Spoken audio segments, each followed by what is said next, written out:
നമസ്കാരം. തെളിവിന്റെ കണിക പോലും ഇല്ലെങ്കിൽ മറ്റാരുടെയെങ്കിലും അനുജ്ഞയുടെ അടിസ്ഥാനത്തിലായിരുന്നു തന്ത്രിയുടെ അറസ്റ്റ്. പെരും കള്ളന്മാരുടെ പട്ടികയിലെന്ന് എം.വി. ഗോവിന്ദൻ ഉറപ്പിക്കുന്നത് എന്ത് തെളിവിന്റെ അടിസ്ഥാനത്തിൽ? തന്ത്രിയുടെ അറസ്റ്റിൽ ബലം വെക്കുകയാണ് കേരള രാഷ്ട്രീയം. ടോപ് 10ലേക്ക് സ്വാഗതം. സമഗ്രമായി നോക്കാം ആദ്യം പ്രധാന തലക്കെട്ടുകൾ.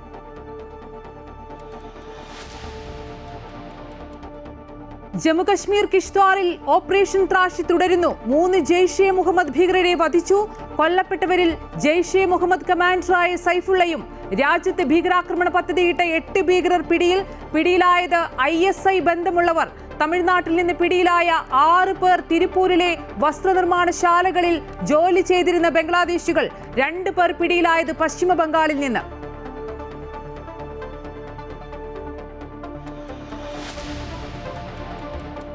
തന്ത്രി കണ്ഠരര് രാജീവരുടെ ജാമ്യത്തിൽ രാഷ്ട്രീയ പോര് മുറുകുന്നു.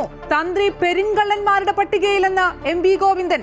തന്ത്രിയെ അറസ്റ്റ് ചെയ്തത് മന്ത്രിയെ രക്ഷപ്പെടുത്താനെന്ന് കോൺഗ്രസ്. തന്ത്രിയെ കേസിൽപ്പെടുത്തിയത് നടയടച്ചതിലുള്ള പകപോക്കലെന്നും എം.വി. ഗോവിന്ദന്റെ പരാമർശം നിയമവാഴ്ചയോടുള്ള വെല്ലുവിളിയെന്നും PS ശ്രീധരൻപിള്ള. തന്ത്രിക്ക് ജാമ്യം നൽകിയ കോടതി ഉത്തരവിൽ അസാധാരണത്വമുണ്ടെന്ന് മന്ത്രി P രാജീവ്.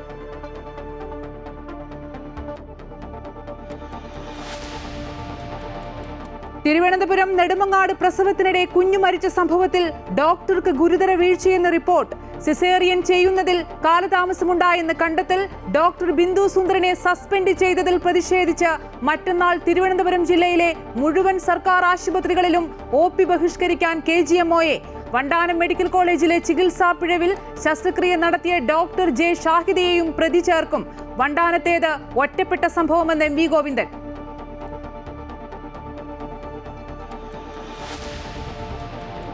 നിയമസഭാ തെരഞ്ഞെടുപ്പ് ചൂടിലേക്ക് സംസ്ഥാനം. നേമത്ത് ചുവരെഴുതി BJP തെരഞ്ഞെടുപ്പ് പ്രചാരണത്തിന് തുടക്കം കുറിച്ച് സംസ്ഥാന അധ്യക്ഷൻ രാജീവ് ചന്ദ്രശേഖർ.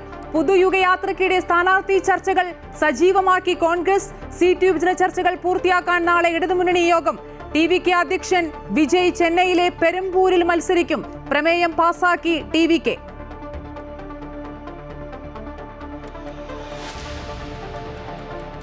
അവയവദാനത്തിലൂടെ 4 പേർക്ക് ജീവൻ നൽകിയ ആലിൻ ഷെറിൻ എബ്രഹാമിനെ മൻ കി ബാത്തിൽ അനുസ്മരിച്ച് പ്രധാനമന്ത്രി നരേന്ദ്രമോദി. ആലിന്റെ മാതാപിതാക്കളുടെ തീരുമാനം വിശ്വമാനവികതയുടെ സന്ദേശമെന്ന് പ്രധാനമന്ത്രി. കേരള കുംഭമേള സനാതനധർമ്മത്തിന്റെ സാക്ഷാത്കാരമെന്നും പ്രധാനമന്ത്രി. AI സമ്മേളനത്തിനിടെ യൂത്ത് കോൺഗ്രസിന്റെ പ്രതിഷേധം രാജ്യത്തിന് അപമാനമെന്ന് നരേന്ദ്രമോദി. കോമൺവെൽത്ത് ഗെയിംസിലെ പ്രതിഷേധം മറക്കരുതെന്ന് കോൺഗ്രസ്.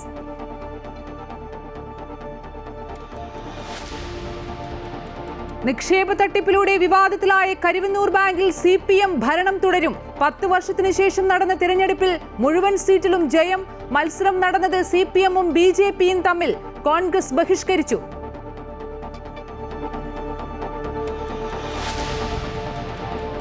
അമേരിക്കൻ പ്രസിഡന്റ് ഡൊണാൾഡ് ട്രംപിന്റെ വസതിയിൽ വെടിവെപ്പ്. തോക്കുമായി എത്തിയ ആളെ വെടിവെച്ചു കൊന്നു. അക്രമിയുടെ വിവരങ്ങൾ പുറത്തുവിട്ടിട്ടില്ല. സുരക്ഷാ പരിധി ലംഘിച്ചെന്ന് സീക്രട്ട് സർവീസ്. ആക്രമണ ശ്രമം. മാറേലാഗോ വസതിയിലേക്ക് റഷ്യൻ തലസ്ഥാനമായ മോസ്കോയെ ലക്ഷ്യമിട്ട് ഡ്രോൺ ആക്രമണം. 7ഓളം ഡ്രോണുകൾ വെടിവെച്ചിട്ടതായി റഷ്യ.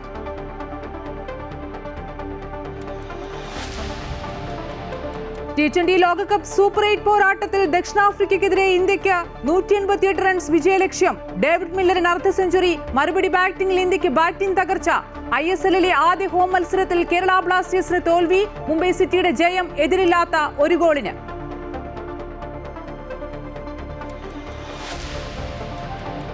ഇന്ത്യ അമേരിക്ക കരാറിലെ നിയമവശം പരിശോധിക്കാൻ നാളെ നിശ്ചയിച്ച യോഗത്തിൽ ഇന്ത്യ പങ്കെടുക്കില്ല. നടപടി തീരുവയിൽ ട്രംപിനേറ്റ തിരിച്ചടിയെ തുടർന്ന് അമേരിക്കയുടെ തുടർ നിലപാട് പരിശോധിച്ച ശേഷം പുതിയ തീയതിയിൽ തീരുമാനമെന്ന് ഇന്ത്യ.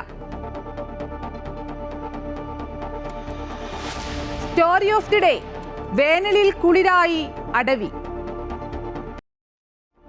രാജ്യത്ത് ഭീകരാക്രമണ പദ്ധതി തകർത്ത് ഡൽഹി പോലീസ്. തമിഴ്നാട്ടിലും പശ്ചിമ ബംഗാളിലുമായി നടത്തിയ രഹസ്യ നീക്കത്തിൽ ISI ബന്ധമുള്ള 8 ഭീകരർ അറസ്റ്റിലായി. തമിഴ്നാട്ടിലെ തിരുപ്പൂർ വസ്ത്രനിർമ്മാണശാലകളിലെ തൊഴിലാളികളെന്ന വ്യാജേന ഒളിച്ചു താമസിക്കുകയായിരുന്നു 6 പേർ. ഡൽഹി ഉൾപ്പെടെയുള്ള സ്ഥലങ്ങളിൽ ഭീകരാക്രമണ സാധ്യതയെന്ന രഹസ്യാന്വേഷണ ഏജൻസി റിപ്പോർട്ടിന് പിന്നാലെയാണ് രാജ്യത്തെങ്ങും നിരീക്ഷണം ശക്തമാക്കിയത്. ഡൽഹി മെട്രോ സ്റ്റേഷൻ മേഖലയിൽ പ്രത്യക്ഷപ്പെട്ട പോസ്റ്ററുകൾ കേന്ദ്രീകരിച്ച് നടത്തിയ അന്വേഷണമാണ് രാജ്യത്തെ ഞെട്ടിച്ച ഭീകര ശൃംഖലയെ സംബന്ധിച്ച വിവരങ്ങൾ പുറത്തുകൊണ്ടുവന്നത്. കശ്മീരിനെ പരാമർശിച്ചുകൊണ്ടായിരുന്നു പോസ്റ്ററുകൾ. തുടർന്ന് ഡൽഹി പോലീസിന്റെ സ്പെഷ്യൽ സെൽ നടത്തിയ തിരച്ചിലിലാണ് ഭീകരർ അറസ്റ്റിലായത്. 6 പേർ തമിഴ്നാട്ടിൽ നിന്നും 2 പേർ ബംഗാളിൽ നിന്നുമാണ് പിടിയിലായത്. തമിഴ്നാട്ടിലെ തിരുപ്പൂർ ജില്ലയിലെ വസ്ത്രനിർമ്മാണശാലകളിൽ സാധാരണ തൊഴിലാളികളെന്ന വ്യാജേന ഒളിച്ചു താമസിക്കുകയായിരുന്നു 6 പേർ. ഇവരിൽ പലരും ബംഗ്ലാദേശിൽ നിന്നുള്ള നുഴഞ്ഞുകയറ്റക്കാരാണെന്ന് പോലീസ് കണ്ടെത്തി. വ്യാജ ആധാർ കാർഡുകൾ നിർമ്മിച്ച ഇവർ തമിഴ്നാട്ടിൽ സുരക്ഷിത താവളം ഒരുക്കിയെന്നും പോലീസ് കണ്ടെത്തിയിട്ടുണ്ട്. അറസ്റ്റിലായവരിൽ നിന്ന് 16 സിം കാർഡുകളും 8 മൊബൈൽ ഫോണുകളും പിടിച്ചെടുത്തു. വിദേശ ഹാൻഡ്ലർമാരുടെ നിർദ്ദേശപ്രകാരം രാജ്യത്തെ പ്രധാന നഗരങ്ങളിൽ സ്ഫോടനം നടത്താനായിരുന്നു ഇവരുടെ പദ്ധതിയെന്ന് അന്വേഷണ സംഘം സംശയിക്കുന്നു. നുഴഞ്ഞുകയറ്റക്കാർക്ക് വ്യാജരേഖകൾ ചമയ്ക്കാൻ പ്രാദേശിക തലത്തിൽ ആരുടെയെങ്കിലും സഹായം ലഭിച്ചിട്ടുണ്ടോ എന്നും അന്വേഷിക്കുന്നുണ്ട്. News desk Amrita news.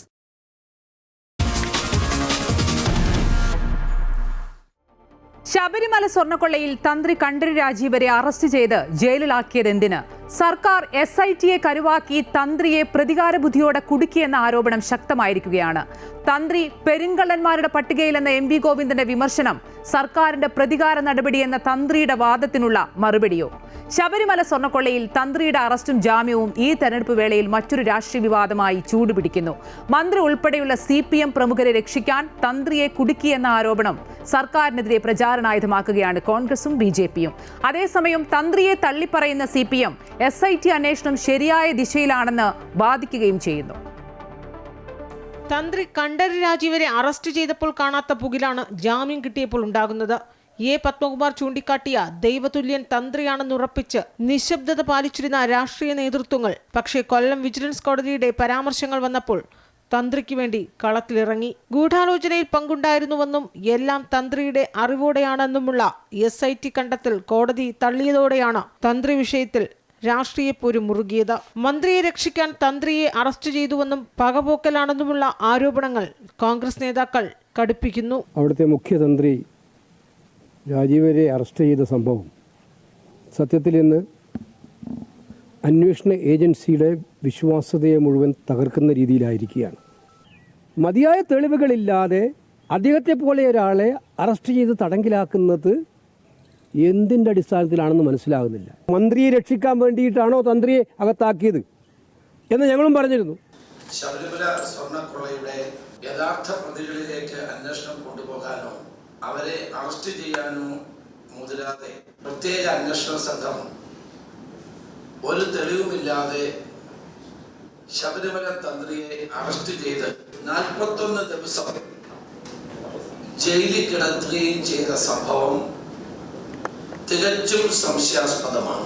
തന്ത്രിയെ കേസിൽപ്പെടുത്തിയത് നട അടച്ചതിലുള്ള പകപോക്കലെന്നാണ് ഗോവ മുൻ ഗവർണർ PS ശ്രീധരൻപിള്ള ആരോപിക്കുന്നത്. തന്ത്രി അന്നെടുത്ത ഒരു നിലപാട് കൊണ്ടാണ് ഗവൺമെന്റിന്റെ വലിയൊരു ഗൂഢശ്രമത്തെ ചെറുത്തു തോൽപ്പിക്കാൻ സാധിച്ചത്. അതേസമയം SIT അന്വേഷണം ശരിയായ ദിശയിലാണെന്ന് വാദിക്കുന്ന CPM തന്ത്രിയെ തള്ളിപ്പറയുകയാണ്. തന്ത്രി പെരുങ്കള്ളന്മാരുടെ ഗണത്തിൽപ്പെട്ടയാളാണെന്ന് CPM സംസ്ഥാന സെക്രട്ടറി MV ഗോവിന്ദൻ വിമർശിച്ചു. നിയമസഭാ തെരഞ്ഞെടുപ്പിലെ മൂർച്ചയേറിയ പ്രചാരണ വിഷയമായി ശബരിമല മാറുമ്പോൾ തന്ത്രിയുടെ അറസ്റ്റ് മറ്റൊരു വൈകാരിക വിഷയമായി ഉയർത്തുകയാണ് രാഷ്ട്രീയ നേതൃത്വങ്ങൾ. അമൃത ന്യൂസ്, തിരുവനന്തപുരം. തന്ത്രിയുടെ ജാമ്യത്തിൽ അസ്വാഭാവികതയെന്ന് നിയമമന്ത്രിയും. ശബരിമല സ്വർണ്ണക്കൊള്ളക്കേസിൽ തന്ത്രിക്ക് ജാമ്യം നൽകിയ കൊല്ലം വിജിലൻസ് കോടതിയുടെ ഉത്തരവിൽ അസാധാരണത്വമുണ്ടെന്ന് മന്ത്രി P രാജീവ്. സുപ്രീം കോടതി വിധി പോലെയായിരുന്നു ഉത്തരവിന്റെ സ്വഭാവം. ഹൈക്കോടതിയാണ് SIT അന്വേഷണത്തിന് മേൽനോട്ടം നൽകുന്നത്. അതിൽ സർക്കാർ അഭിപ്രായം പറയേണ്ട ആവശ്യമില്ലെന്നും P രാജീവ് വ്യക്തമാക്കി. ഈ കേസുമായി ബന്ധപ്പെട്ട എല്ലാ കാര്യങ്ങളും ഹൈക്കോടതി ഡിവിഷൻ ബെഞ്ചാണ് മോണിറ്റർ ചെയ്യുന്നത്. അതുകൊണ്ട് ഇന്നയാൾ കുറ്റക്കാരനാണെന്നോ ഇന്നയാൾ കുറ്റക്കാരനല്ലെന്നോ അത് സംബന്ധിച്ച് ഗവൺമെൻറ് ഒരു അഭിപ്രായവും പറയേണ്ട ആവശ്യം ഇതുവരെ വന്നിട്ടില്ല. ഇവിടെ വിജിലൻസ് കോടതി സുപ്രീം കോടതിയുടെ രീതിയിലേക്ക് മാറിയോ എന്നൊരു സംശയം ഇത് വായിക്കുമ്പോൾ സാധാരണ നിയമത്തെക്കുറിച്ച് പ്രാഥമിക ധാരണയുള്ള ആളുകൾക്ക് തോന്നിയെന്ന് വരാം. ഒരു അവസാന വിധി പോലെ ഉള്ളതായിട്ടാണ് ഞാൻ പൂർണ്ണമായിട്ട് അതിൻ്റെ വായനയിലൂടെയല്ല പറയുന്നത്. ഇതിനകത്ത് പരാമർശം കണ്ടിട്ടുള്ളത് അത് ഒരു അസാധാരണത്വം അതിനകത്തുണ്ട്. മുൻ ഗോവ ഗവർണർ PS ശ്രീധരൻപിള്ളയുടെ ശബരിമല യുവതീ പ്രവേശനവുമായി ബന്ധപ്പെട്ട പുസ്തകം കൂടുതൽ വിവാദമാകുന്നു. ഇതിനിടെ വിശദീകരണവുമായി രംഗത്തെത്തിയിരിക്കുകയാണ് ശ്രീധരൻപിള്ള. നിലവിലെ ശബരിമല പശ്ചാത്തലത്തിലല്ല പുസ്തകം എഴുതിയതെന്നും തന്റെ ഉപദേശം കേട്ട തന്ത്രിയോട് കടപ്പാടുണ്ടെന്നും ശ്രീധരൻപിള്ള കോഴിക്കോട് പറഞ്ഞു. കഴിഞ്ഞ ദിവസം പുറത്തിറക്കിയ ശബരിമല സമരവും സുവർണ അവസരവിധിയും എന്ന പുസ്തകത്തിലാണ് തന്ത്രി കണ്ഠരര് രാജീവര് നടയടയ്ക്കാൻ തീരുമാനിച്ചത്. താൻ നൽകിയ ഉറപ്പിന്മേലാണെന്ന് ശ്രീധരൻപിള്ളയുടെ തുറന്നു പറച്ചിൽ. എം.വി. ഗോവിന്ദൻ ഉൾപ്പെടെയുള്ള നേതാക്കൾ വിമർശനവുമായി എത്തിയതോടെയാണ് നിലവിലെ ശബരിമല പശ്ചാത്തലത്തിലല്ല പുസ്തകം എഴുതിയതെന്ന വിശദീകരണവുമായി ശ്രീധരൻപിള്ള രംഗത്തു വന്നത്. അഭിഭാഷകൻ എന്ന നിലയിലാണ് തന്ത്രിക്ക് നിയമോപദേശം നൽകിയതെന്നും തന്ത്രിയെ കേസിൽപ്പെടുത്തിയത് നട അടച്ചതിലുള്ള പകപോക്കലെന്നും പി.എസ്. ശ്രീധരൻപിള്ള പറഞ്ഞു. തന്ത്രി തെറ്റ് ചെയ്തെങ്കിൽ നിയമത്തിന്റെ വഴിക്ക് പോകണമെന്നും അദ്ദേഹം കൂട്ടിച്ചേർത്തു. അതിനിപ്പോൾ കിട്ടിയ അവസരത്തിൽ ചെയ്തു എന്നാണ് അദ്ദേഹം പറഞ്ഞിട്ടുള്ളത്. അദ്ദേഹം അതിൻ്റെ അടിസ്ഥാനത്തിൽ ഞാൻ ചെന്ന ദിവസം തന്നെ പ്രസ്താവന ഇറക്കിയിട്ടുണ്ട്. അപ്പോൾ അത് പരിശോധിക്കേണ്ട കാര്യമാണ്. അതേസമയം രൂക്ഷ വിമർശനം നടത്തിയ എം.വി. ഗോവിന്ദന് മറുപടിയും നൽകുന്നുണ്ട്. പെരുങ്കള്ളൻ എന്ന എം.വി. ഗോവിന്ദന്റെ വിമർശനം നിയമവാഴ്ചയോടുള്ള വെല്ലുവിളിയാണെന്നാണ് ശ്രീധരൻപിള്ള പറയുന്നത്. പെരുങ്കള്ളൻ എന്ന് ചിത്രീകരിക്കുമ്പം അപ്പം കോടതിയെ നിങ്ങൾ അംഗീകരിക്കുന്നില്ലേ? നിങ്ങളുടെ നിലപാടെന്താ? തന്ത്രി എന്ന് പറയുന്നത് അദ്ദേഹം തെറ്റ് ചെയ്തിട്ടുണ്ടെങ്കിൽ നിയമത്തിന്റെ വഴിക്ക് തന്നെ പോകണം, ഒരു സംശയവുമില്ല. ഞാൻ അതിൻ്റെ എതിരുമല്ല. സ്ത്രീ പ്രവേശനത്തിൽ അനുകൂല നിലപാട് സ്വീകരിച്ച കോൺഗ്രസ് അക്കാര്യം വിശദീകരിക്കണമെന്നും അദ്ദേഹം ആവശ്യപ്പെട്ടു. അമൃത ന്യൂസ്, കോഴിക്കോട്.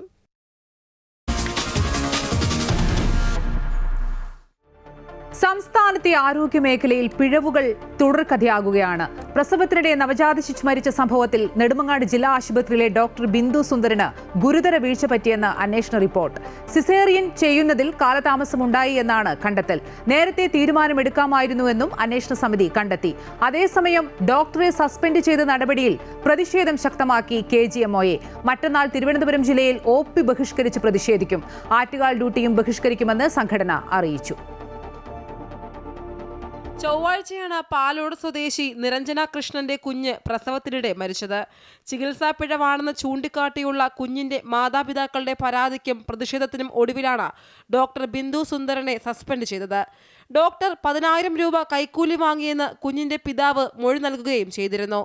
ആശുപത്രി സൂപ്രണ്ടിനെയും ജില്ലാ മെഡിക്കൽ ഓഫീസറെയും ഉപരോധിക്കുന്നതടക്കമുള്ള പ്രതിഷേധം ഒടുവിൽ സംഘർഷത്തിലേക്ക് നീങ്ങുകയും ചെയ്തിരുന്നു. സംഘർഷത്തെ തുടർന്ന് DMOയ്ക്ക് പരിക്കേൽക്കുകയും ICUവിൽ പ്രവേശിപ്പിക്കുകയും ചെയ്തപ്പോൾ പ്രതിഷേധവുമായി KGMOയും രംഗത്ത് വന്നിരുന്നു. അന്വേഷണത്തിന് മുൻപ് തന്നെ ഡോക്ടറെ സസ്പെൻഡ് ചെയ്തതിലും സംഘടന പ്രതിഷേധിച്ചു. ഏറെ വിവാദമുണ്ടാക്കിയ സംഭവത്തിലാണ് ഡോക്ടറുടെ ഭാഗത്ത് ഗുരുതര വീഴ്ച എന്ന അന്വേഷണ റിപ്പോർട്ട് ഇപ്പോൾ പുറത്തു വന്നിരിക്കുന്നത്. സിസേറിയൻ ചെയ്യുന്നതിൽ കാലതാമസമുണ്ടായി എന്നാണ് കണ്ടെത്തൽ. നേരത്തെ തീരുമാനം എടുക്കാമായിരുന്നുവെന്നും അന്വേഷണ സമിതി കണ്ടെത്തി. തിരുവനന്തപുരം മെഡിക്കൽ കോളേജിലെ 3-അംഗ സംഘമാണ് വിശദമായി അന്വേഷണം നടത്തിയത്. ഗർഭസ്ഥ ശിശുവിന് വളർച്ചക്കുറവായിരുന്നു എന്ന കാര്യം റിപ്പോർട്ടിലും ചൂണ്ടിക്കാട്ടുന്നുവെങ്കിലും അതീവ ജാഗ്രതയോടെ നേരത്തെ തന്നെ ശസ്ത്രക്രിയ നടത്താമായിരുന്നിട്ടും അതിനുള്ള നടപടികൾ സ്വീകരിച്ചില്ലെന്ന് റിപ്പോർട്ടിൽ വ്യക്തമാക്കുന്നു. എന്നാൽ ഡോക്ടറുടെ സസ്പെൻഷൻ നടപടിയിൽ KGMOA പ്രതിഷേധം ശക്തമാക്കുകയാണ്. മറ്റന്നാൾ തിരുവനന്തപുരം ജില്ലാ കേന്ദ്രങ്ങളിൽ OP ബഹിഷ്കരിച്ച് പ്രതിഷേധിക്കും. ആറ്റുകാൽ ഡ്യൂട്ടി ഉൾപ്പെടെ ബഹിഷ്കരിക്കുമെന്ന് KGMOA അറിയിച്ചു. അതേസമയം നെടുമങ്ങാട് ആശുപത്രിയിൽ OP ബഹിഷ്കരണം ഇന്നലെ മുതൽ തുടരുകയാണ്. അമൃത ന്യൂസ്, തിരുവനന്തപുരം. ഡോക്ടർമാരുടെ സമരത്തിൽ സർക്കാർ നിലപാട് കടുപ്പിക്കുന്നു. സമരത്തിൽ നിന്ന് പിന്മാറിയാൽ ചർച്ചയാകാമെന്ന് മുഖ്യമന്ത്രിയുടെ ഓഫീസ് അറിയിച്ചു. സമരത്തിൽ നിന്ന് പിന്മാറില്ലെന്ന് ഡോക്ടർമാരുടെ സംഘടനയും വ്യക്തമാക്കിയിട്ടുണ്ട്. സർക്കാർ ഡോക്ടർമാരുടെ സമരം 6-ാം ദിവസത്തിലേക്ക് കടക്കുമ്പോൾ ഡോക്ടർമാരും സർക്കാരും നിലപാടിൽ ഉറച്ചു നിൽക്കുകയാണ്. ചർച്ചയെ തുടർന്ന് PG ഡോക്ടർമാർ സമരത്തിൽ നിന്ന് പിന്മാറിയെങ്കിലും സീനിയർ ഡോക്ടർമാർ സമരം തുടരുകയാണ്. ഡയസ്നോൺ കർശനമാക്കിയും സമരത്തിൽ പങ്കെടുക്കുന്ന ഡോക്ടർമാരുടെ വിശദാംശങ്ങൾ ശേഖരിച്ചും ആരോഗ്യവകുപ്പ് നടപടികൾ ശക്തമാക്കുകയാണ്. രോഗികളെ ദുരിതത്തിലാക്കുന്ന സമരത്തിൽ നിന്ന് ഡോക്ടർമാർ പിന്മാറണമെന്നാണ് സർക്കാർ ആവശ്യപ്പെട്ടുകൊണ്ടിരിക്കുന്നത്. സമരം നിർത്തുകയാണെങ്കിൽ ചർച്ചയാകാമെന്ന നിലപാടിലാണ് ആരോഗ്യവകുപ്പ്. എന്നാൽ ഡോക്ടർമാരാകട്ടെ തങ്ങളുടെ ആവശ്യങ്ങൾക്ക് വേണ്ടി നിരന്തരം പോരാട്ടം നടത്തിയിട്ടും സർക്കാർ മുഖം തിരിച്ചു നിൽക്കുന്നുവെന്നാണ് ആരോപിക്കുന്നത്. KGM-CTA-യുമായി പല ഘട്ടങ്ങളിലായി ചർച്ച നടത്തിയിരുന്നുവെങ്കിലും പരിഹാരം കാണാൻ സർക്കാർ തയ്യാറായില്ല എന്നാണ് സംഘടനാ ഭാരവാഹികളുടെ ആക്ഷേപം. ശമ്പള കുടിശ്ശിക നൽകുന്നതിന് നിയമതടസ്സം ഇല്ലെന്ന് നിയമോപദേശം ലഭിച്ചിട്ടും ഇക്കാര്യത്തിൽ തീരുമാനമെടുക്കാൻ സർക്കാർ കൂട്ടാക്കുന്നില്ലെന്നും KGM-CTA കുറ്റപ്പെടുത്തുന്നു. അതേസമയം സർക്കാർ ഡോക്ടർമാരും നിലപാടിൽ ഉറച്ചു നിൽക്കുമ്പോൾ വലയുന്നത് സാധാരണക്കാരായ രോഗികളാണ്. പല ആശുപത്രികളിലും അടിയന്തര ശസ്ത്രക്രിയകൾ ഒഴികെ മറ്റൊന്നും നടക്കുന്നില്ല. സമരം അനന്തമായി നീളുകയാണെങ്കിൽ സർക്കാർ ആശുപത്രികളിലെ ചികിത്സാ സംവിധാനം നിശ്ചലമാകുന്ന അവസ്ഥയിലേക്കാവും കാര്യങ്ങൾ എത്തുക. അമൃത ന്യൂസ്, തിരുവനന്തപുരം.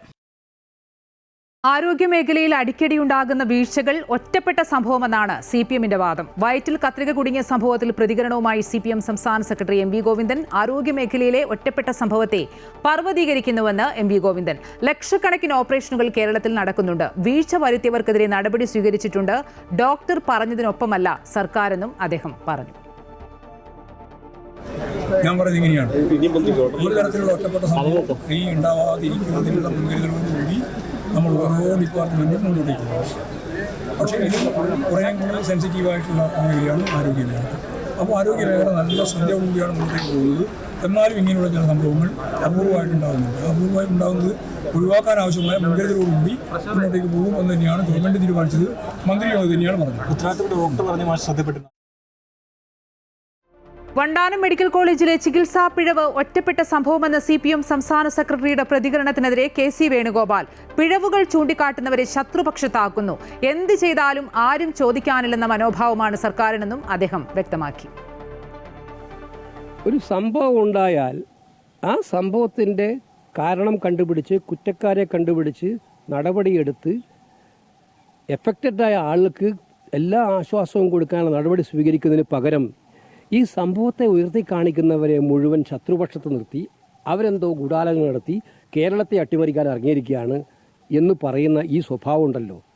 ഇതുകൊണ്ട് തന്നെയാണ് ഓരോ ദിവസവും അനുദിനം ഇവർ ഇൻഡയറക്റ്റായിട്ട് ഈ ചെയ്യുന്നവരെ ന്യായീകരിക്കുക ചെയ്യുന്നത്.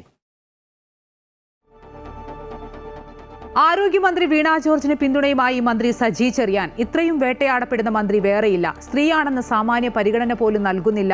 വേട്ടയാടലുകളെ പാർട്ടി പ്രതിരോധിക്കുമെന്നും വെറുതെ ചൊറിഞ്ഞുകൊണ്ട് വരരുതെന്നും സജി ചെറിയാന്റെ മുന്നറിയിപ്പ്. മുണ്ടായിസം കാണിച്ച് അതിന് പിന്തുണ കൊടുത്ത് അത് ശരിയാണെന്ന് വാദിക്കുന്ന വാദത്തോട് യോജിക്കാൻ പറ്റും. ഇതൊന്നും കേരളത്തിൽ ദൂഷണമല്ല. അവരോട് അഭിപ്രായ വ്യത്യാസം മൈക്ക് വെച്ച് കിട്ടി അവർ ഇന്നും പറഞ്ഞു അവിടെ പ്രവർത്തനത്തിൽ വലിയ മോശമാണ് അത് പറഞ്ഞു. പക്ഷെ ഇത്രയും കാര്യങ്ങൾ ചെയ്തതിൽ നമുക്ക് ഇഷ്ടമല്ലേ. ഈ കാര്യത്തിൽ നമുക്കൊരു ഇതിൽ ഓരോ സ്ഥലങ്ങളിൽ ഒരുപാട് ഇൻസിഡൻസ് ഉണ്ടാവും.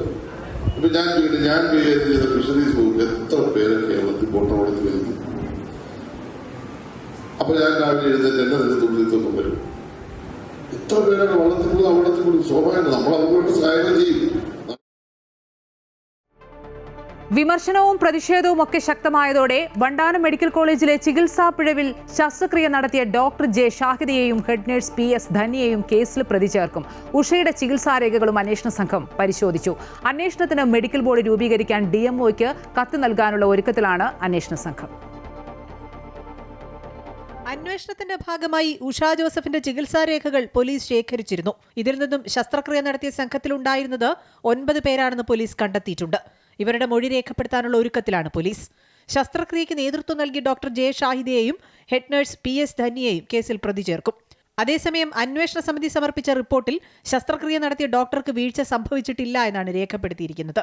ഈ സാഹചര്യത്തിൽ അന്വേഷണത്തിന് മെഡിക്കൽ ബോർഡ് രൂപീകരിക്കാൻ പോലീസ് DMOയ്ക്ക് അപേക്ഷ നൽകും. ശസ്ത്രക്രിയയിലൂടെ പുറത്തെടുത്ത 7 സെന്റിമീറ്റർ നീളമുള്ള കത്രിക ശാസ്ത്രീയ പരിശോധനയ്ക്ക് അയക്കും. കത്രികയുടെ കാലപ്പഴക്കം കണ്ടെത്തുക കേസിൽ നിർണായകമാണ്. നേരത്തെ വകുപ്പ് മേധാവി ഡോക്ടർ ലളിതാംബികയെ മാത്രം പ്രതി ചേർത്താണ് പോലീസ് കേസെടുത്തിരുന്നത്.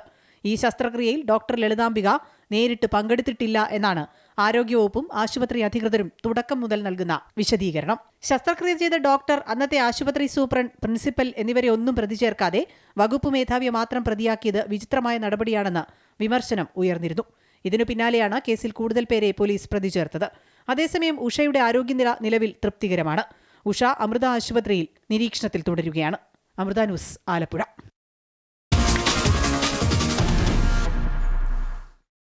നേമത്ത് മത്സരിക്കാൻ തയ്യാർ. സ്വയം ചുവരെഴുതി BJP സംസ്ഥാന അധ്യക്ഷൻ രാജീവ് ചന്ദ്രശേഖർ.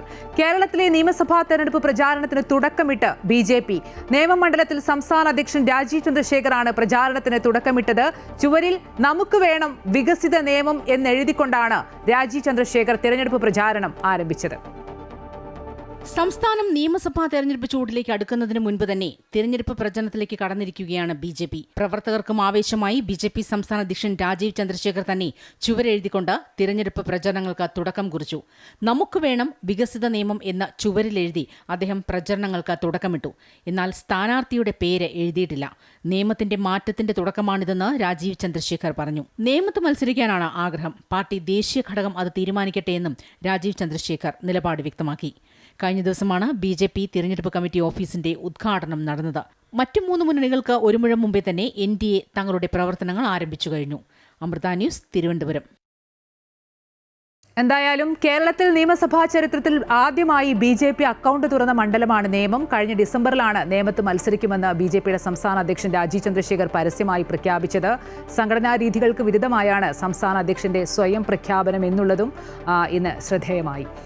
സ്ഥാനാർത്ഥി പ്രഖ്യാപനം ഉടനെ വേണ്ടെന്ന തീരുമാനത്തിലാണ് 3 മുന്നണികളും. നാളെ ഇടതുമുന്നണി യോഗം ചേരുമെങ്കിലും സീറ്റ് വിഭജന ചർച്ചകളിലേക്ക് കടക്കില്ല.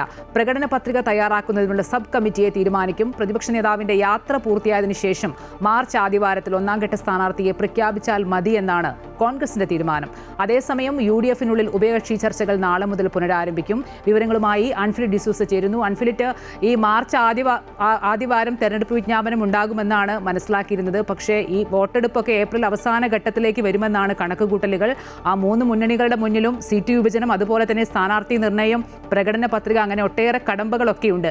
എങ്ങനെയാണ് രാഷ്ട്രീയ പാർട്ടികളുടെയും മുന്നണികളുടെയും കണക്കുകൂട്ടലുകളും സാധ്യതകളും ചർച്ചകളും ഒക്കെ മുന്നോട്ട് പോകുന്നത്?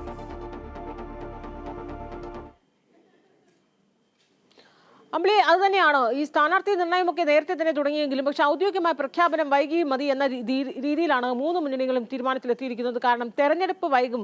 നേരത്തെ തെരഞ്ഞെടുപ്പ് ഒരു മാർച്ച് ആദ്യവാരം എന്നൊക്കെ പ്രതീക്ഷിച്ചിരുന്നു. പക്ഷേ അതിനുശേഷം ഇപ്പോൾ അറിയുന്നത് തെരഞ്ഞെടുപ്പ് വിജ്ഞാപനം വൈകാനൊരു സാധ്യതയാണുള്ളത്. അതുകൊണ്ട് തന്നെ സ്ഥാനാർത്ഥി വിജ്ഞാപനമൊക്കെ കഴിഞ്ഞ് അല്ലെങ്കിൽ വിജ്ഞാപനത്തോടനുബന്ധിച്ച് മതി എന്നാണ് ഏറെക്കുറെ 3 മുന്നണികളും തീരുമാനമുണ്ടായിരിക്കുന്നത്. ഇടതുമുന്നണി യോഗം നാളെ ചേരുമ്പോൾ സ്ഥാനാർത്ഥി നിർണ്ണയ ചർച്ചകളിലേക്കൊന്നും കടക്കുന്നില്ല. മുന്നണി യോഗത്തിൽ, അതായത് ഉഭയകക്ഷി ചർച്ചകളൊക്കെ കഴിഞ്ഞ ശേഷം മതി സ്ഥാനാർത്ഥി നിർണ്ണയത്തിലേക്കൊക്കെ, സീറ്റ് വിഭജനത്തിലേക്കും സ്ഥാനാർത്ഥി നിർണ്ണയത്തിലേക്കും ഒക്കെ കടന്നാൽ മതിയെന്നാണ് LDF-ൽ തീരുമാനം ഉണ്ടായിരിക്കുന്നത്. നാളെ LDF ചേരുമ്പോൾ ഈ പ്രകടന പത്രികയിലെ സബ് കമ്മിറ്റിയെ തീരുമാനിക്കും. അതോടൊപ്പം തന്നെ സീറ്റുകളുടെ ഒരു ധാരണയൊക്കെ ഉണ്ടാക്കും. നമുക്കറിയാം CPM കഴിഞ്ഞ തവണ 86-ലും CPI 25-ഇടത്തും കേരള കോൺഗ്രസ് 12 ഇടങ്ങളിലുമാണ് മത്സരിച്ചത്. ഇത്തവണ അതിൽ വലിയ മാറ്റം ഉണ്ടാകാൻ സാധ്യതയില്ല. കേരള കോൺഗ്രസ് ഒരു സീറ്റ് അധികമായി ആവശ്യപ്പെട്ട് രംഗത്തുണ്ടെങ്കിൽ പോലും അത്തരം ചർച്ചകളൊക്കെ പിന്നീട് മതി എന്ന തീരുമാനത്തിലെത്തിയിരിക്കുകയാണ് CPM ഇടതുമുന്നണി. മറുഭാഗത്ത് കോൺഗ്രസ് ആകട്ടെ വളരെ നേരത്തെ പ്രഖ്യാപിക്കാം 1ാം ഘട്ടം എന്നൊക്കെ തീരുമാനിച്ചെങ്കിലും ഇപ്പോൾ ഈ വിജ്ഞാപനം വൈകുന്നത് കൊണ്ട് അതിനുശേഷം മതി എന്നാണ് കോൺഗ്രസ് തീരുമാനത്തിലെത്തിയിരിക്കുന്നത്. പ്രതിപക്ഷ നേതാവിന്റെ യാത്രയ്ക്ക് ശേഷമായിരിക്കും 1ാം ഘട്ട പ്രഖ്യാപനം ഉണ്ടാകുക. പക്ഷേ അതിനു മുമ്പ് ഉഭയകക്ഷി ചർച്ചകളൊക്കെ തന്നെയും പൂർത്തിയാക്കും. അപ്പോൾ നാളെയും മറ്റന്നാളും ഒക്കെ ആയിട്ട് കേരള കോൺഗ്രസുമായും RSPയുമായുള്ള ചർച്ചകളൊക്കെ നടക്കുകയാണ്. ഒപ്പം മുസ്ലിം ലീഗുമായുള്ള ചർച്ചകൾ ഏറെക്കുറെ ഈ ആഴ്ച കൊണ്ട് പൂർത്തിയാക്കാനാണ് തീരുമാനത്തിലെത്തിയിരിക്കുന്നത്. BJP തന്നെയാണ്. BJP രാജീവ് ചന്ദ്രശേഖർ ഇന്ന് നേമത്ത് അദ്ദേഹം ചുമരെഴുത്തിനൊക്കെ തുടക്കം കുറിച്ചു. പേരെഴുതാതെ സ്ഥാനാർത്ഥിയുടെ പേര് എഴുതിയില്ലെന്ന് മാത്രമേ ഉള്ളൂ. പ്രചാരണത്തിന് തുടക്കം കുറിച്ചിരിക്കുകയാണ്. അപ്പോൾ BJP സംബന്ധിച്ച് ഏതൊക്കെ മണ്ഡലങ്ങളിലാണ് സ്ഥാനാർത്ഥികളെന്ന് ധാരണയുറപ്പിച്ച് കളത്തിലിറങ്ങാനാണ് തീരുമാനിച്ചിരിക്കുന്നത്. ഔദ്യോഗിക പ്രഖ്യാപനമൊക്കെ അത് കഴിഞ്ഞ് മതി എന്നാണ് ഏറെക്കുറെ 3 മുന്നണികളുടെയും ഒരു തീരുമാനം. അമ്പിളി, ശരി, തെരഞ്ഞെടുപ്പുമായി ബന്ധപ്പെട്ട വിശദാംശങ്ങൾ നൽകുകയായിരുന്നു അൻഫിലിറ്റ് ഡിസൂസ. ഇനി തമിഴക രാഷ്ട്രീയത്തിലേക്ക് വരികയാണെങ്കിൽ കന്നി അംഗത്തിന് വിജയ് DMK കോട്ടയായ പെരമ്പൂരിൽ. TVK അധ്യക്ഷൻ വിജയ് വടക്കൻ ചെന്നൈയിലെ പെരമ്പൂരിൽ നിന്ന് മത്സരിക്കും. ചെന്നൈയിൽ നടന്ന TVK ഭാരവാഹികളുടെ യോഗത്തിലാണ് തീരുമാനം. വേളച്ചേരിയോ തൃച്ചി ഈസ്റ്റോ വിജയ് തെരഞ്ഞെടുക്കുമെന്നായിരുന്നു നേരത്തെയുള്ള സൂചനകൾ. 2021-ൽ 54,976 വോട്ടിന് DMK ജയിച്ച മണ്ഡലമാണ് പെരമ്പൂർ. തമിഴക വെട്ടിക്കഴകം പാർട്ടിയുടെ നിർണായക യോഗത്തിലാണ് വിജയ് ചെന്നൈയിലെ പെരമ്പൂർ നിയമസഭാ മണ്ഡലത്തിൽ നിന്നും ജനവിധി തേടുമെന്ന റിപ്പോർട്ടുകൾ പുറത്തുവന്നത്. ചെന്നൈയിലെ മറ്റിടങ്ങളെ അപേക്ഷിച്ച് സാധാരണക്കാരും തൊഴിലാളികളും ഏറെയുള്ള പ്രദേശമാണ് ഇവിടം. വിജയുടെ സിനിമകൾക്ക് വലിയ സ്വീകാര്യത ലഭിക്കുന്ന സ്ഥലം കൂടിയാണ് ഇത്. സാധാരണക്കാരെയും യുവാക്കളെയും ലക്ഷ്യം വെച്ചുള്ള തന്റെ രാഷ്ട്രീയ പ്രവർത്തനങ്ങൾക്ക് ഏറ്റവും അനുയോജ്യമായ മണ്ഡലം പെരമ്പൂർ ആണെന്ന് പാർട്ടി നേതൃത്വം കരുതുന്നു. പെരമ്പൂരിൽ നിന്നും വിജയ് മത്സരിക്കുന്നത് വഴി ചെന്നൈയിലെ മറ്റു മണ്ഡലങ്ങളിലേക്കും വലിയ സ്വാധീനം ചെലുത്താൻ പാർട്ടിക്ക് സാധിക്കുമെന്ന് കണക്കുകൂട്ടുന്നു. യുവാക്കൾക്കും സാധാരണക്കാർക്കും മുൻഗണന നൽകുന്ന രീതിയിലുള്ള പ്രകടന പത്രികയും പ്രചാരണ പരിപാടികളുമാണ് TVK ആസൂത്രണം ചെയ്യുന്നത്. വരാനിരിക്കുന്ന ദിവസങ്ങളിൽ തന്റെ രാഷ്ട്രീയ നിലപാടുകളും വികസന കാഴ്ചപ്പാടുകളും വിജയ് നേരിട്ട് ജനങ്ങളുമായി പങ്കുവയ്ക്കും. അതിനിടെ പെരമ്പൂരിൽ വിജയ്ക്കെതിരെ കരുത്തനായ സ്ഥാനാർത്ഥിയെ നിർത്താൻ മുന്നണികൾ ആലോചന തുടങ്ങിക്കഴിഞ്ഞു. MGRനും ജയലളിതയ്ക്കും ശേഷം സിനിമയിൽ നിന്നും രാഷ്ട്രീയത്തിലെത്തി അധികാരം പിടിച്ചെടുക്കാൻ മറ്റൊരു താരം കൂടി തയ്യാറെടുക്കുമ്പോൾ തമിഴ് രാഷ്ട്രീയത്തിന്റെ ചരിത്രത്തിലെ ഒരു പുതിയ അധ്യായത്തിനാകും പെരമ്പൂർ സാക്ഷ്യം വഹിക്കുക. News desk, Amrita news. Alan ഷെറിന്റെ പേര് രാജ്യം എന്നും ഓർക്കും. മൻ കി ബാത്തിൽ പ്രകീർത്തിച്ച് പ്രധാനമന്ത്രി. അവയവദാനത്തിലൂടെ 4 പേർക്ക് ജീവൻ നൽകിയ ആലിനെ മൻ കി ബാത്തിൽ അനുസ്മരിച്ച് പ്രധാനമന്ത്രി നരേന്ദ്രമോദി. ആലിന്റെ മാതാപിതാക്കളെടുത്ത തീരുമാനം വിശ്വമാനവികതയുടെ സന്ദേശമാണെന്ന് മോദി. തിരുനാവായിൽ നടന്ന കേരള കുംഭമേളയും പ്രധാനമന്ത്രി മൻ കി ബാത്തിൽ പ്രകീർത്തിച്ചു. അവയവദാനത്തിലൂടെ 4 പേർക്ക് ജീവൻ നൽകിയ ആലിൻ ഏറെക്കാലം ജീവിച്ചിരിക്കേണ്ട കുഞ്ഞായിരുന്നുവെന്നും നിരവധി സ്വപ്നങ്ങൾ ബാക്കി വെച്ചാണ് ആലിൻ പോയതെന്നും പ്രധാനമന്ത്രി മൻ കി ബാത്തിൽ പരാമർശിച്ചു. കുഞ്ഞിനെ നഷ്ടപ്പെടുന്നത് രക്ഷിതാക്കൾക്ക് തീരാവേദനയാണ്. ആ വേദനയ്ക്കിടയിലും കുഞ്ഞിന്റെ അവയവങ്ങൾ ദാനം ചെയ്യാനുള്ള രക്ഷിതാക്കളുടെ വലിയ തീരുമാനത്തെയും മോദി പ്രകീർത്തിച്ചു. മഹനീയമായ ചിന്തയുടെയും ഉറച്ച വ്യക്തിത്വത്തിന്റെയും പ്രതീകമാണ് അവരുടെ തീരുമാനത്തിൽ പ്രതിഫലിച്ചത്. സ്വന്തം കുഞ്ഞ് നഷ്ടപ്പെട്ടപ്പോഴും മറ്റുള്ളവരെ സഹായിക്കാനാണ് ആ രക്ഷിതാക്കൾ മുന്നോട്ട് വന്നത്. ആ രക്ഷിതാക്കളെ ആദരവോടെ നമിക്കണമെന്നും പ്രധാനമന്ത്രി പറഞ്ഞു. അവയവദാനത്തിൽ ഇന്ത്യ മുന്നിലാണെന്നും മോദി ചൂണ്ടിക്കാട്ടി. അവയവദാനം മഹത്കൃത്യമാണ്. അവയവദാനത്തെ എന്നും പ്രോത്സാഹിപ്പിക്കുമെന്നും മോദി കൂട്ടിച്ചേർത്തു. केरला की एक नन्ही मासूम आलिन शेरिन अब्राहम को खो दिया है. महज 10 महीनों में वो इस दुनिया से चली गई. कल्पना कीजिए, उसके सामने पूरी जिंदगी थी जो अचानक खत्म हो गई. തിരുനാവായിൽ നടന്ന കേരള കുംഭമേളയെയും പ്രധാനമന്ത്രി പ്രകീർത്തിച്ചു. കുംഭമേള സനാതനധർമ്മത്തിന്റെ സാക്ഷാത്കാരമാണെന്നാണ് മോദി പറഞ്ഞത്. കുംഭമേളയുടെ കീർത്തി ഉത്തരേന്ത്യയിൽ നിന്ന് ദക്ഷിണേന്ത്യയിലേക്കും എത്തുന്നു. തിരുനാവായയിലെ കുംഭമേളയിൽ നിരവധി പേർ പങ്കാളികളായത് അവിസ്മരണീയ മുഹൂർത്തമായി മാറി. എല്ലാ അർത്ഥത്തിലും വികാരം ഉൾക്കൊണ്ടുള്ള ആചാരത്തിന് ഭാരതപ്പുഴ സാക്ഷിയായി. നല്ല സംഘാടനമായിരുന്നു കുംഭമേളയുടേതെന്നും പ്രധാനമന്ത്രി കൂട്ടിച്ചേർത്തു. News desk Amrita news. AI സമ്മേളനത്തിനിടെ ഉണ്ടായ യൂത്ത് കോൺഗ്രസ് പ്രതിഷേധത്തെ രൂക്ഷമായി വിമർശിച്ച് പ്രധാനമന്ത്രി നരേന്ദ്രമോദി ഉച്ചകോടി അലങ്കോലമാക്കാനാണ് കോൺഗ്രസ് ശ്രമിച്ചതെന്നും വൃത്തികെട്ട രാഷ്ട്രീയമാണ് കോൺഗ്രസ് നടത്തിയതെന്നും മോദി പറഞ്ഞു.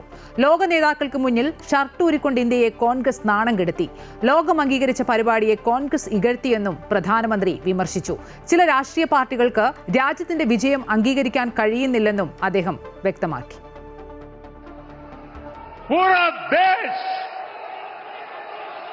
गर्व से भर गया, लेकिन कांग्रेस और इसके इकोसिस्टम ने क्या किया? साथियों, कांग्रेस ने भारत के एक वैश्विक आयोजन को अपनी गंदी और नंगी राजनीति का अखाड़ा बना दिया.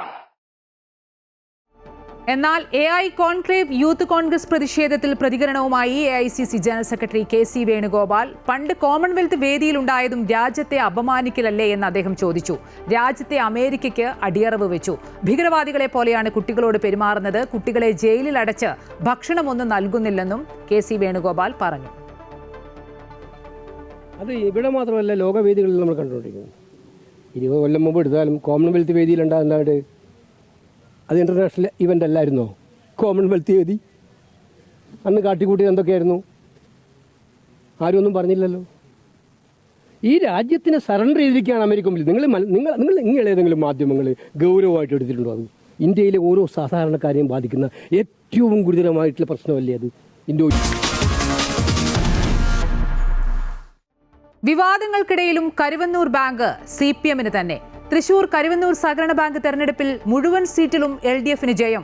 കേരളത്തെ ഞെട്ടിച്ച സാമ്പത്തിക തട്ടിപ്പ് അരങ്ങേറിയ സഹകരണ ബാങ്കിലാണ് LDF വീണ്ടും ഭരണം പിടിച്ചെടുത്തത്.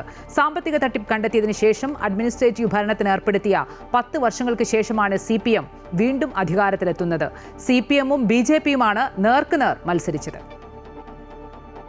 കോൺഗ്രസ് നേരത്തെ തിരഞ്ഞെടുപ്പിൽ നിന്ന് വിട്ടുനിൽക്കുമെന്ന് പ്രഖ്യാപിച്ചതോടെ CPM-ഉം BJP-യും തമ്മിൽ നേരിട്ടായിരുന്നു മത്സരം. 13,000 വോട്ടർമാരുള്ള ബാങ്കിൽ 11 സീറ്റുകളിലേക്കാണ് മത്സരം നടന്നത്. 1800ഓളം വോട്ടുകൾക്കാണ് CPM വിജയിച്ചു കയറിയത്. നേരത്തെ 2 സീറ്റുകളിലേക്ക് CPM എതിരില്ലാതെ തെരഞ്ഞെടുക്കപ്പെട്ടിരുന്നു. Karuvannur PK Chathan master memorial സ്കൂളിൽ രാവിലെ 9 മുതൽ വൈകിട്ട് 3 വരെയായിരുന്നു വോട്ടെടുപ്പ് നടന്നത്. കാലങ്ങളായി CPM ഭരിച്ചിരുന്ന ബാങ്കിൽ സഹകരണ വകുപ്പ്, ക്രൈംബ്രാഞ്ച്, CBI അന്വേഷണങ്ങളിൽ കോടികളുടെ തട്ടിപ്പ് കണ്ടെത്തുകയായിരുന്നു. ഇതിന് പിന്നാലെ 2020 മുതൽ അഡ്മിനിസ്ട്രേറ്റീവ് സമിതിയുടെ നിയന്ത്രണം ഏർപ്പെടുത്തി. Amrita news, Thrissur. American president Donald ട്രംപിന്റെ വസതിയിൽ ആക്രമണ ശ്രമം. തോക്കുമായെത്തിയ ആക്രമിയെ സുരക്ഷാ ഉദ്യോഗസ്ഥർ വെടിവെച്ച് കൊലപ്പെടുത്തി. ഇയാളുടെ വിവരങ്ങൾ പുറത്തുവിട്ടിട്ടില്ല. ട്രംപിന്റെ വസതിയായ മാർ-എ-ലാഗോയിലാണ് ആക്രമണ ശ്രമം ഉണ്ടായത്. ട്രംപ് ഈ സമയം വൈറ്റ് ഹൌസിലായിരുന്നു. ആക്രമണ ശ്രമം നടന്നപ്പോൾ ട്രംപ് വസതിയിൽ ഉണ്ടായിരുന്നില്ലെന്ന് അധികൃതർ വ്യക്തമാക്കി. ആക്രമണ ശ്രമത്തെ തുടർന്ന് സുരക്ഷ ശക്തമാക്കി. പ്രദേശം സീക്രട്ട് സർവീസിന്റെ നിയന്ത്രണത്തിലാക്കുകയും ചെയ്തു.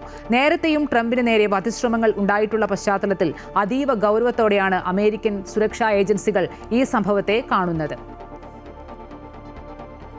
റഷ്യൻ തലസ്ഥാനമായ മോസ്കോയിൽ ഡ്രോൺ ആക്രമണം. മോസ്കോ വിമാനത്താവളത്തിലേക്കാണ് ആക്രമണം നടന്നത്. 11 ഡ്രോണുകൾ വെടിവെച്ചിട്ടതായി റഷ്യ വ്യക്തമാക്കി. ആളപായമോ നാശനഷ്ടങ്ങളോ ഉണ്ടായതായി റിപ്പോർട്ടുകളില്ല. ആക്രമണത്തിന്റെ പശ്ചാത്തലത്തിൽ മുൻകരുതൽ എന്ന നിലയിൽ മോസ്കോയിലെ വിമാനത്താവളങ്ങളും അടച്ചിട്ടു. ആഭ്യന്തര രാജ്യാന്തര സർവീസുകൾക്കായി പ്രവർത്തിക്കുന്ന 4 വിമാനത്താവളങ്ങളുടെ പ്രവർത്തനങ്ങളാണ് തടസ്സപ്പെട്ടത്. എന്നാൽ മോസ്കോയിലെ ആക്രമണത്തിൽ യുക്രൈനിന്റെ ഭാഗത്തുനിന്ന് പ്രതികരണമൊന്നും ലഭ്യമായിട്ടില്ല.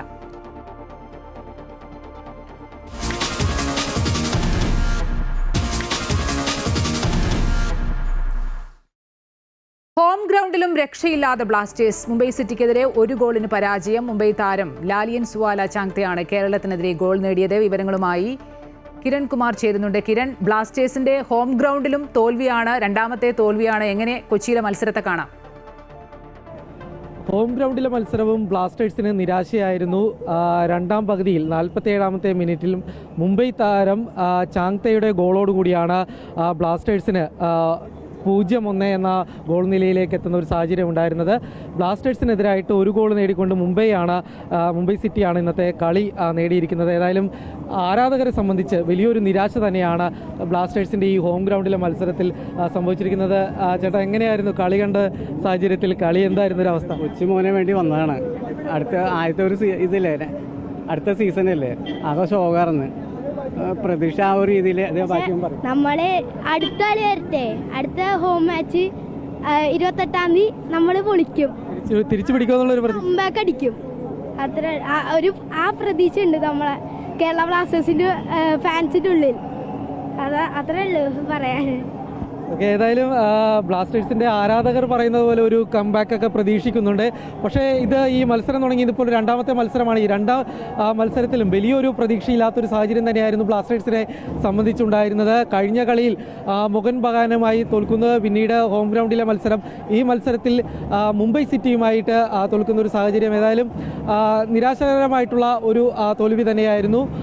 0-1 എന്ന ഗോൾ നിലയിലാണ് ബ്ലാസ്റ്റേഴ്സിൻ്റെ ഹോം ഗ്രൗണ്ടിലെ മത്സരം കഴിഞ്ഞിരിക്കുന്നത്. ഏതായാലും ആരാധകർ വലിയ പ്രതീക്ഷ തന്നെയാണുള്ളത്. ആദ്യഘട്ടത്തിൽ ഒരു പരാജയം ഉണ്ടായെങ്കിൽ പോലും ബ്ലാസ്റ്റേഴ്സ് തിരിച്ചു വരുമെന്ന് തന്നെയാണ് പ്രതീക്ഷിക്കുന്നത്. ശരി, ബ്ലാസ്റ്റേഴ്സ് ആരാധകർക്ക് നിരാശ. ഹോം ഗ്രൗണ്ടിലും ബ്ലാസ്റ്റേഴ്സ് തോറ്റു. മുംബൈ സിറ്റിക്കെതിരെ 1 ഗോളിനാണ് പരാജയപ്പെട്ടത്. ബ്ലാസ്റ്റേഴ്സിന്റെ രണ്ടാമത്തെ തോൽവിയാണെന്ന് വിശദാംശങ്ങൾ നൽകുകയായിരുന്നു കിരൺ കുമാർ.